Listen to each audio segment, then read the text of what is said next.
حضرت علی کو انہوں نے شہید کیا جو ان کے ساتھی تھے خوارج۔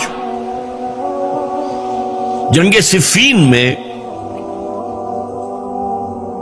حضرت معاویہ کے کہنے سے عمرو بن العاص رضی اللہ تعالیٰ عنہ نے قرآن مجید جو ہے نیزے پر اٹھا لیا کہ لڑائی بند کرو، قرآن کو حکم بنا لو، جو قرآن فیصلہ کر دے وہ ہم بھی قبول کریں تم بھی کرو۔ حضرت علی کا خیال یہ تھا رضی اللہ تعالیٰ عنہ یہ چال ہے، اور انہوں نے روکا اپنے ساتھیوں کو، لیکن اکثر لوگوں نے کہا قرآن آ گیا بیچ میں، اب ہم کیسے ہتھیار چلائیں؟ اس میں میرا ذہن جاتا ہے ایک حدیث کی طرف، بڑی اہم حدیث ہے، اور اس کے راوی حضرت علی ہیں۔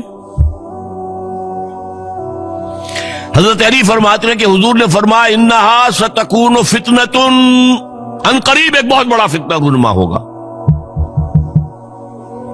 حضرت علی فرماتے ہیں میں نے عرض کیا مل مخرج منہا یا رسول اللہ، اس سے نکلنے کا راستہ کون سا ہوگا؟ فرمایا کتاب اللہ فیہ خبر ما قبلکم و نبأ ما بعدکم و حکم ما بینکم، اس قرآن میں تم سے پہلے لوگوں کی خبریں موجود ہیں، بعد آنے والوں کے حالات موجود ہیں، اور تمہارے درمیان جو اختلافات بھی پیدا ہوں گے ان کا حل موجود ہے۔ تو اب کیسے نہ مانتے ہیں مسلمان؟ قرآن کو حکم بنایا جا رہا۔ بہرحال اس کے نتیجے میں جو بھی ہوا ہے یہ اب تاریخ کا معاملہ ہے، میں اس کی تفصیل میں نہیں جانا چاہتا، مسئلہ حل نہیں ہو سکا۔ لیکن حضرت علی کی خلافت جو ہے ان کے ہاتھ پر بیعت ہو گئی تھی، وہ چلی، لیکن 4.5 برس سوائے خانہ جنگی کے اور کچھ نہیں ہوا۔ وہ جو قافلہ آگے چل رہا تھا سیل رواں، وہ 1 انچ بھی آگے نہیں بڑھا۔ البتہ قیصر روم نے جب دیکھا یہ تو آپس میں لڑ رہے ہیں، اب موقع ہے میں حملہ کروں، چونکہ وہاں قریب ترین تو حضرت امیر معاویہ بیٹھے ہوئے تھے نا، شام میں، شام سے ملحق تھا نا آگے قیصر۔ حضرت معاویہ نے خط لکھا، اور رومی کتے، اگر تو نے دارالاسلام پر حملہ کرنے کی جرت کی تو سن لے کہ علی کی طرف سے لڑنے والوں میں سب سے پہلے معاویہ ہوگا تیرے خلاف۔ لہذا اس نے جرت نہیں کی۔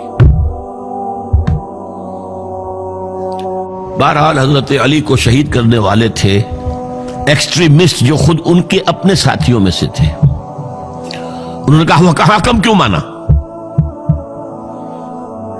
ان الحکم الا للہ، اللہ کے سوا کسی کا حکم نہیں، قرآن حکم نہیں ہے، کیوں مانا تم نے؟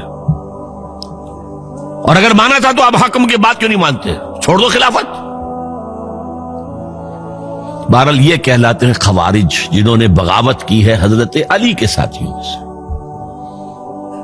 ان میں سے 3 نے بیٹھ کے طے کیا کہ یہ 3 جو در حقیقت بڑے شخص ہیں، یہ اس وقت امت جو ہے ان کی وجہ سے اس مشکل میں پڑی، ان تینوں کو قتل کر دو۔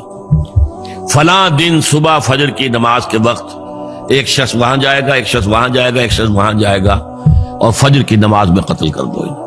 ابن ملجم آیا، حضرت علی پر وار کیا، وار کاری ثابت ہوا۔